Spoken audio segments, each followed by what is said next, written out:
Communist party of India Marxist की सर्वोच्च जो संस्था है, पोलिट ब्यूरो के सदस्य तपन सेन जी हमारे साथ हैं, जो कि राज्यसभा सांसद भी रह चुके हैं। उनसे हम बात करेंगे, वो वर्तमान में कोरबा में है, क्या राजनीतिक परिदृश्य है देश में और ख़ास तौर पर छत्तीसगढ़ में वामपंथ की क्या स्थिति है। इन सभी मुद्दों पे आज हम बात करेंगे तपन सेन जी से। सर, सबसे पहले आपसे जानना चाहेंगे कि आप वर्तमान में कोरबा ज़िले में छत्तीसगढ़ में हैं। अब वामपंथ की क्या स्थिति देखते हैं छत्तीसगढ़ में?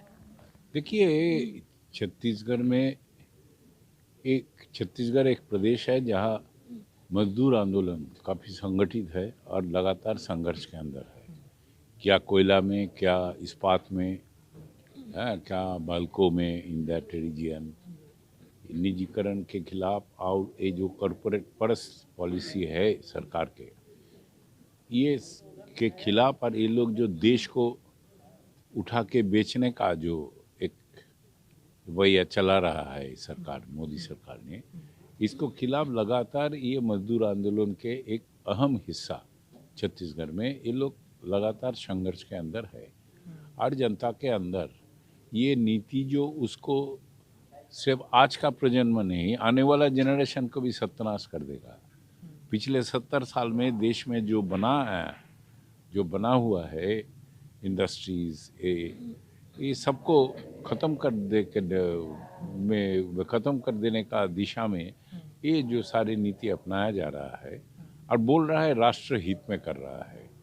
ये जो व्यवस्था है, इसका खिलाफ हम संघर्ष में हैं और लोगों को उजागर करने का काम में वामपंथियों ने जुटा हुआ है।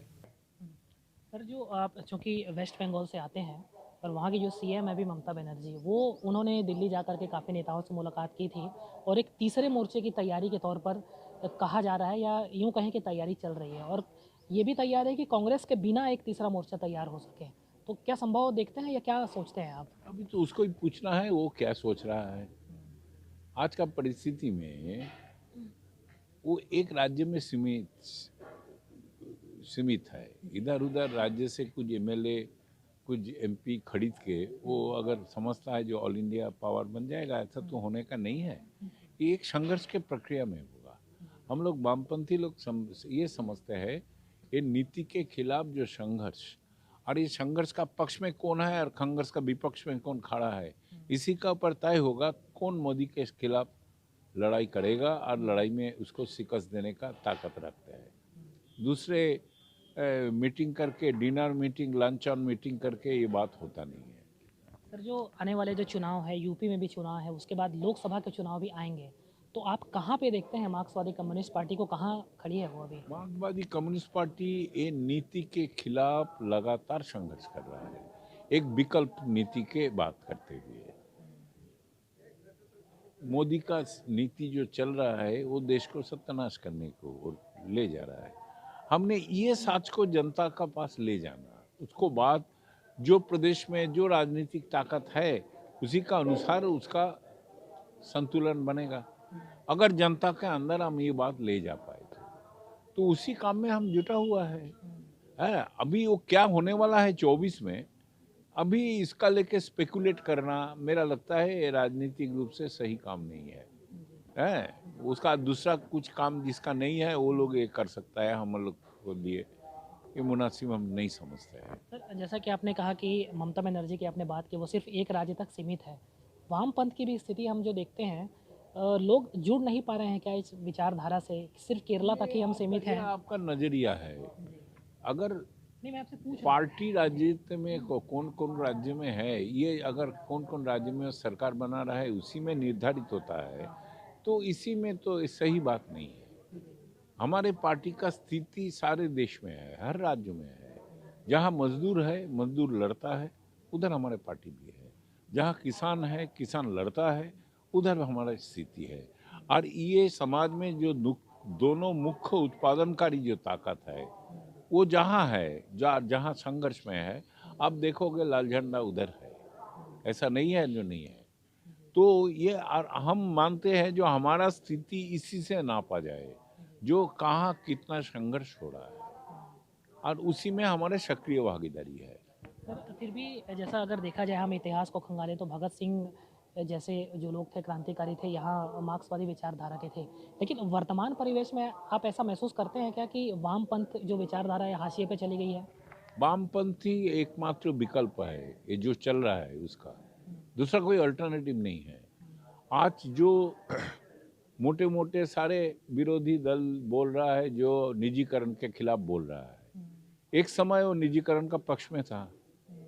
यही राजनीतिक दल जो अपोजिशन में भी बैठा है, लेकिन आज वो बोल रहे हैं ना इसके खिलाफ, काहे निजीकरण के खिलाफ जमीनी स्तर में एक बड़ा लड़ाई उभाड़ा, जनता उसमें आकर्षित हो रहा है। बैंक 2 दिन का हड़ताल, तो इतना शानदार हड़ताल बहुत पिछले 5 साल में नहीं हुआ जो बड़ा इतना बड़ा।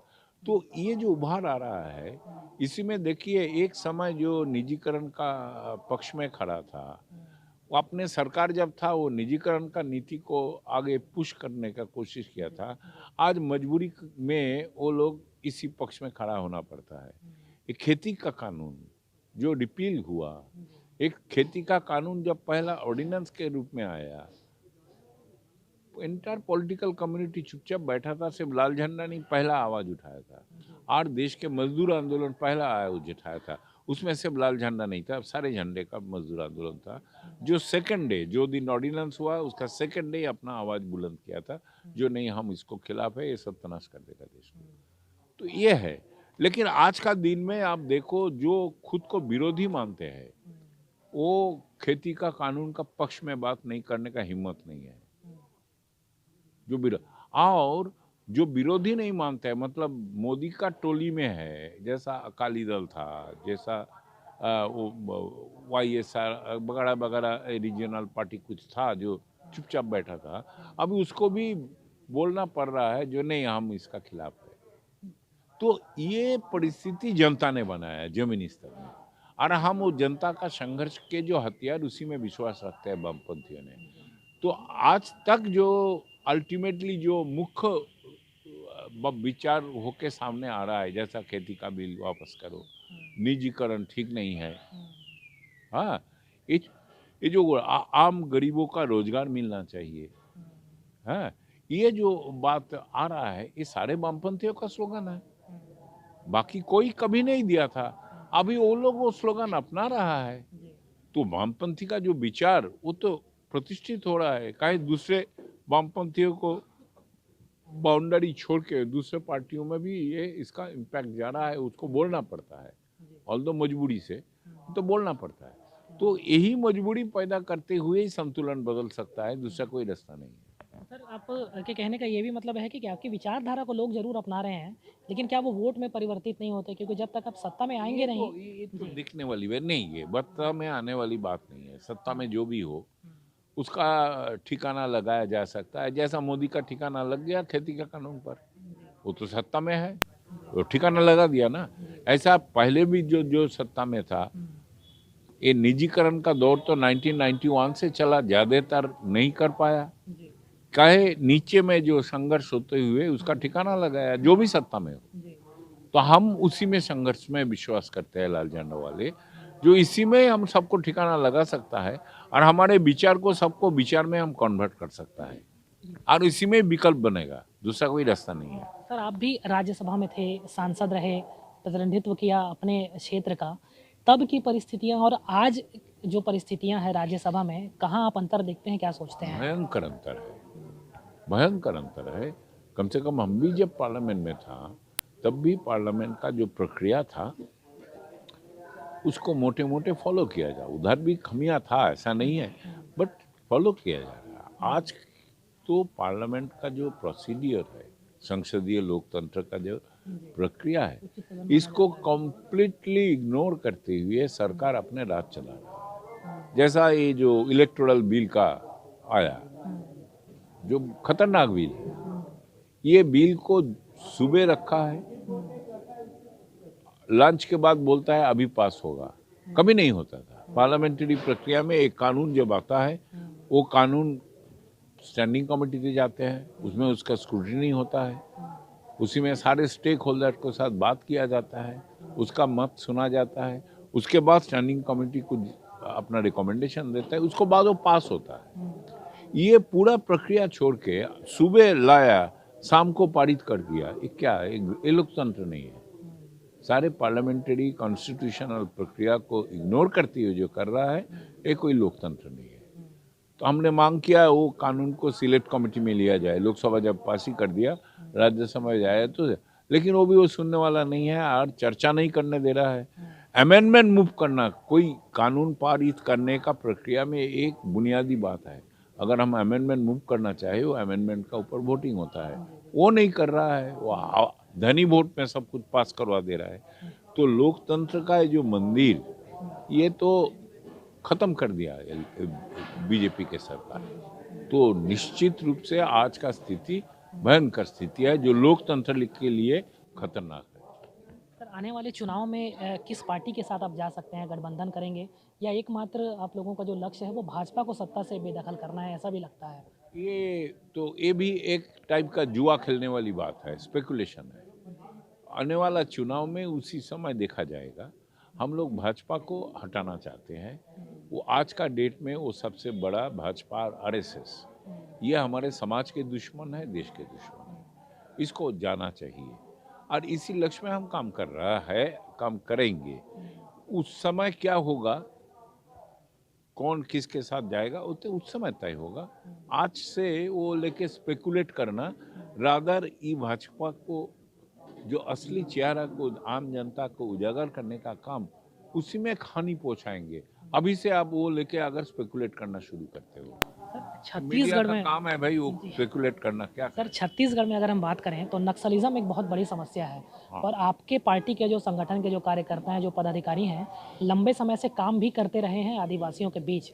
तो आप कहाँ समझते हैं कि दिक्कत आ रही है और समाधान क्या है इसका? दिक्कत तो है भाई। देखो, नक्सलिज्म भी आप बोल सकते हो ये पूंजीवाद के एक प्रोडक्ट है। जब दमन, पीड़न, शोषण एक सीमा के बाहर चला जाता है, ये तब इसी तरीका का उग्रपंथा राजनीति में घुसपैठ करना शुरू करते हैं। तो ये भी अल्टीमेटली जो ये दमन, पीड़न, शोषण का व्यवस्था को ही पुष्टि पहुंचाते हैं। वो लोग हंगामा कर रहा है, अभी उधर पुलिसी राज हो गया है, सारे लोकतांत्रिक काम का ठप हो गया है, करता है। तो ये तो कोई रास्ता नहीं है। लेकिन अगर ये व्यवस्था भी, अगर जिम्मेदारी किसी के ऊपर थोपा जाए, वो ये दमन, पीड़न, शोषण करने वाली जो असमान व्यवस्था, इसी के चलते ये उसका बल मिल रहा है। ये व्यवस्था को अगर हम कमजोर करते हैं व हटा सकता है, तब वो समस्या को भी एड्रेस किया जा सकता है। जी सर, अर्बन नक्सलिज्म के शब्द को भी आजकल इस्तेमाल किया जाता है। नक्सलिज्म का तो आरएसएस का नागपुर दफ्तर से पैदा हुआ, उसको जाके पूछिए, उसका कोई मतलब नहीं होता सर, है। जब कहा जाता है आप लोगों के पार्टी से जुड़े लोगों को जो संघर्ष करते हैं, इस तरह के शब्दों से उनको पुकारा जाता है, इस तरह की संज्ञा दी जाती है, तब क्या सोचते हैं आप? ना वो अगर कोई संबोधन करते हैं, करने दो भाई, हमको क्या आता जाता है। हम उसका बात का परवाह नहीं करते हैं। चलते हैं, तरह तरह का भौंकता है, आपको मीडिया भी छपता है जम के, तो करने क्या आता जाता है। हम अपने काम अपने जुटे रहेंगे। हम ना उसका खिलाफ कोई विद्वेष है, कोई मलाइस है, वो उसका काम कर रहा है भाई।